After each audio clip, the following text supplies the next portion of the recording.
हूंदो हॾ मसंध लाए पिया कनि पंहिंजो पूज प्यार जे पहिड़ा वींदा वठियो कंध त हट तुंहिंजे हंध मोखी को मान लहे।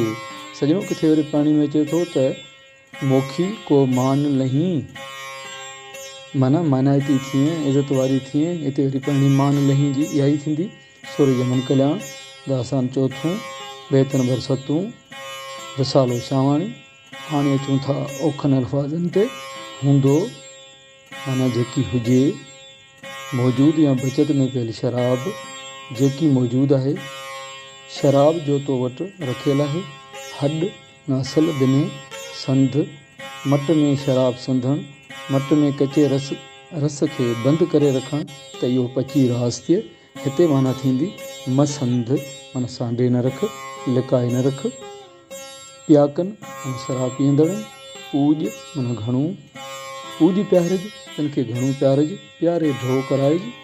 पहिड़ा लफ़्ज़ पह यानी पहो मां वरितल आहे माना रस्तो, रस्ते वेंदड़। हिते पहिड़ा माना मुसाफ़िर, वाटड़ू, प्यादा, तालब। पूज प्यार जे पहिड़ा माना मुसाफ़िरनि खे झझो प्यार, खेनि ढो करे प्यार। कंध माना किनारो, कंधी, भर, पासो। वठियो कंध माना कंध वठियो, मुंहुं वठियो, ख़ामोशी सां पंहिंजो रुख वठियो। वींदा वठियो कंध माना पंहिंजो पासो वठियो, पंहिंजे लेखे हलिया वेंदा, पंहिंजो मुंहुं वठियो, पंहिंजो कंध खयो। हट माना दुकान, गते या शराबखाने। हंध माना आस्थानु, ठिकाणो, माग, जाइ। हट तुंहिंजे हंध माना तुंहिंजे हट ते मोखी ए मैं फरोश। मोखी हिकु औरत जो नालो आहे जेका कराची वेझो कोंकर नाले हिकु ॻोठ जे आस पास शराब विकिणण जो धंधो कंदी हुई। को मान लहे त को माना को इज़त हासिल थिए। जेकॾहिं असां को मान लहे पढ़ंदासीं त माना थींदी मन को मान हासिल करी, मन मानाइती थी, नेकनामी हासिल करी। हाणे अचूं था सिटवार सम्झाणी ते।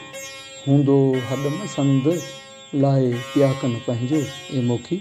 जेको थोरो घणो शराब तो वटि बचियल आहे सो पिया कनि यानी पीअंदड़नि खां लिकाए न रख।